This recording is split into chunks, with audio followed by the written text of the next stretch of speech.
গ্রাম থেকে একটা লোক আসছে, হঠাৎ করে কিডনি বিক্রি করে দিই। আমার বাপের ঋণ ছিল, লোকজন এসে টাকা পয়সা চায়।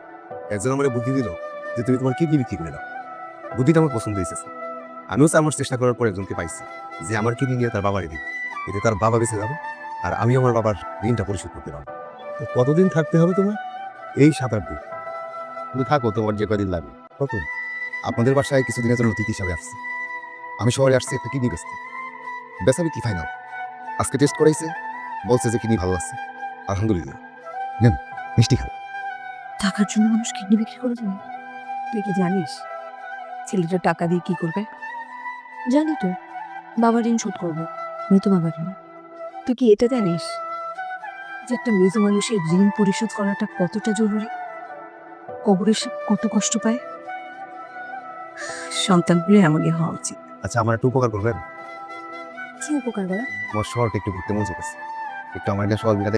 আচ্ছা, আমি কালকে ঘুরতে নিয়ে যাব। কি হলো, শাড়ি ঠিক নেই? খুব ঠিক আছে। আপনারা দেখলে তো মনে হয় শাড়ির জন্য ইচ্ছে আপনার জন্য।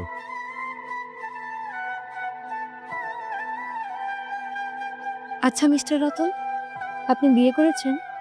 জি না। প্রেম করেছেন কখনো? জি না। মিথ্যা বলছেন? জি না। বুঝার পর থেকে জীবনে আমি মিথ্যা বলি না। আচ্ছা মিস্টার রতন, কোনো মেয়ে যদি আপনাকে প্রেম করতে বলে, আপনি করবেন? জি না। যদি বিয়ে করতে বলে, করবেন? জি না, এটাও করব না। কেন? আপনার কি কোনো সমস্যা আছে? মেয়ে মানুষ আপনার পছন্দ না? না, কোনো সমস্যা নাই। মেয়ে মানুষ তো সব পুরুষেরই পছন্দ।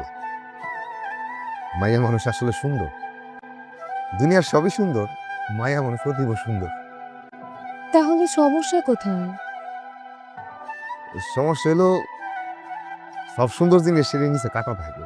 যেমন ধরেন গোলাপ সুন্দর, কিন্তু ধরতে হয় খুব সাবধানে। একটু উল্টা পাল্টা হইলেই হাতের মধ্যে কাটা। মেয়ে মানুষ অতীব সুন্দর, তার কাটার ভাঁজ নরম। গোলাপের কাটা ফুটে হাতে, আর অতীব সুন্দর মেয়ের কাটা ফুটে মনে। হাতের কাটার রক্ত থামানো যায়, মনের কাটার রক্ত থামানো যায়, টপ টপ করে পড়তে থাকে। কিন্তু কোনো মেয়ে মানুষ যদি আপনাকে মন থেকে ভালোবাসে, তাহলে সে আপনাকে গোলাপের পাপড়ির মতো করে আগলে রাখবে। কবে? আচ্ছা ভাইজান, আমি সময় মতো চলে আসবো।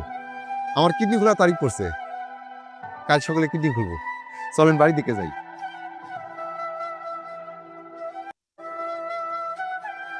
আসি তাহলে, বাইসা থাকতে দেখা হবে।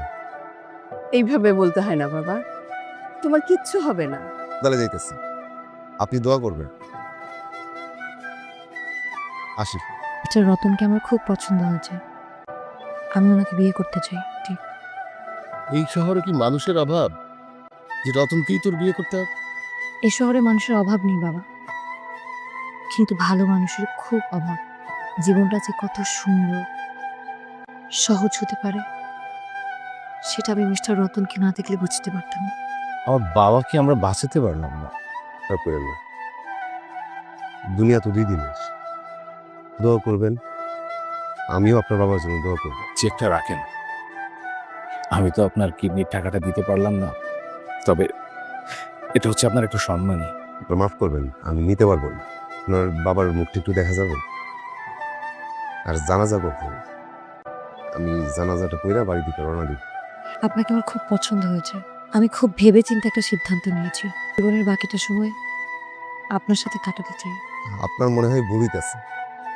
আপনি হইলেন চাঁদ, আমার ঘরে তো চাঁদ রাখার জায়গা নাই। আপনি শুধু আমাকে আপনার ঘরে নিয়ে চলেন, চাঁদ তার জায়গা নিজেই করে নেবে। পানি কি মিশ খায়? খায় না। আমি তো তিল না, আর আপনিও তো পানি না। আমি একজন মানুষ, আর আপনি একজন ভালো মনের মানুষ। তাইলে এখন আমারে কি করতে হবে? বলে আমাকে কোলে করে নিয়ে আপনার বাড়িতে চলেন।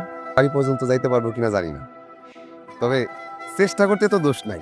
এই গ্রামের মানুষ দেখো, রতনের কোলে চাঁদ আইছে।